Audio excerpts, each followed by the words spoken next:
Stop writing long loops for factorials.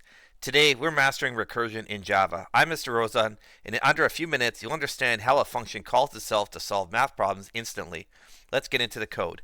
So what I've done is I'm in IntelliJ right now, and I've basically just created a small program called Factorial Example.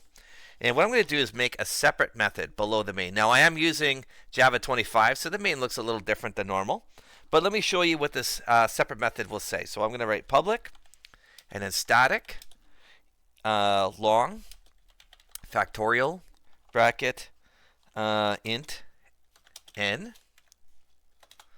And inside of here, we're going to do two things. So we're going to create what's called a base case. And so I'll create the code and I'll walk you through it afterwards. So I'm going to say if n is less than or equal to 1. And we're going to put curly bracket. We're going to say return 1. And then otherwise, we're just going to say, we're going to create a recursive call here. Oops. Create a recursive call. And we're just going to say return n times factorial bracket n minus 1 semicolon. So what's going to happen here is I'm going to send in a number. So let's say, for example, I send in the number 10, for example, right? If it comes in as, if n is a 10, then it's going to say is the n less than or equal to 1, in which case it's not, okay? So what it would do instead then is return the n, which in my case is 10, times the factorial of n minus 1, which is 9.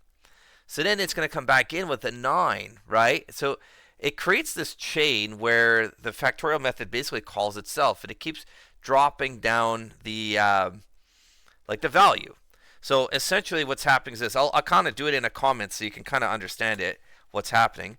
But let's say I send in factorial, let's just do 5, for example. Let's say I call factorial 5.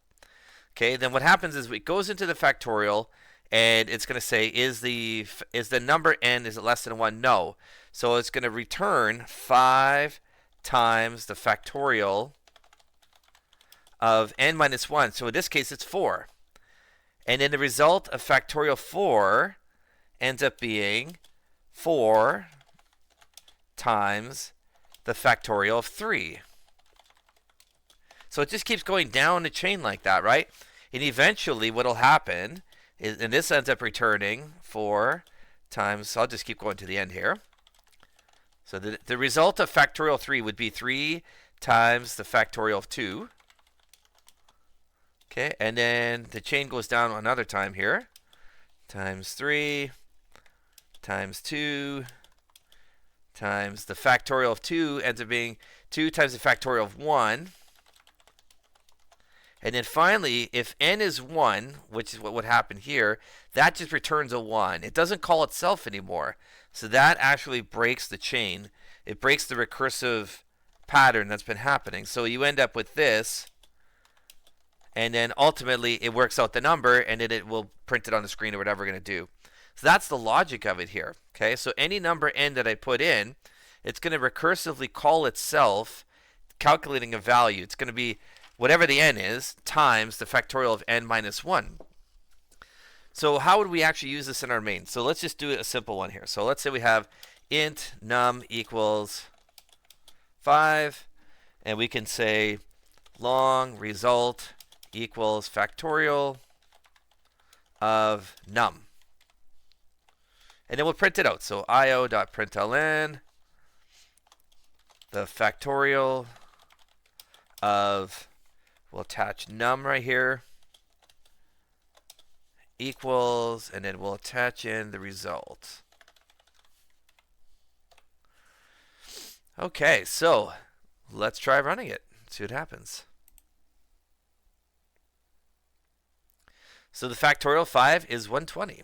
So I believe that's right. I know the factorial of 3 is 6, because that'd be 3 times 2 times 1. And yeah, it shows it right there. So this is a really good example of recursion. Creating factorial methods is classic in all of computer science. Almost every computer science course, if it has factorials in it, or sorry, if it has recursion in it, it's going to have this example in some version. Now, again, what factorials or what recursion is when you have a method that calls itself. So this is what's calling itself right here. So it's returning the n times the factorial of n minus 1. So it's counting it down, right? But with every recursive function call like this, you have to have a base case or a way of breaking that chain. And it almost always will look like this. So once the n gets to a certain number, you need to return something other than a recursive call. You can't call itself again. You have to stop the chain somehow. Because if it doesn't stop the chain, then what ends up happening is it goes forever. It'll actually fill up all your memory, and it could actually crash the program. So we have to have a way of breaking that cycle, and that's what this loop or this if statement does here. So if the n happens to be a 1 or lower, then we have to just return a 1 and just stop, right? So if we start with n is 5, it's going to say it's 5 times factorial 4. It comes in again, and now the n is 4, so we're going to say return 4 times factorial of 3, and it keeps counting down, and once it hits factorial 1, then it breaks the chain. So that's it in a nutshell.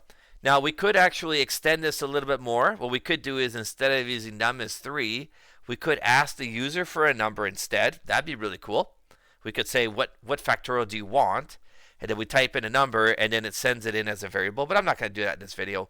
The whole point of the video is just to show off a really simple factorial method that uses recursion.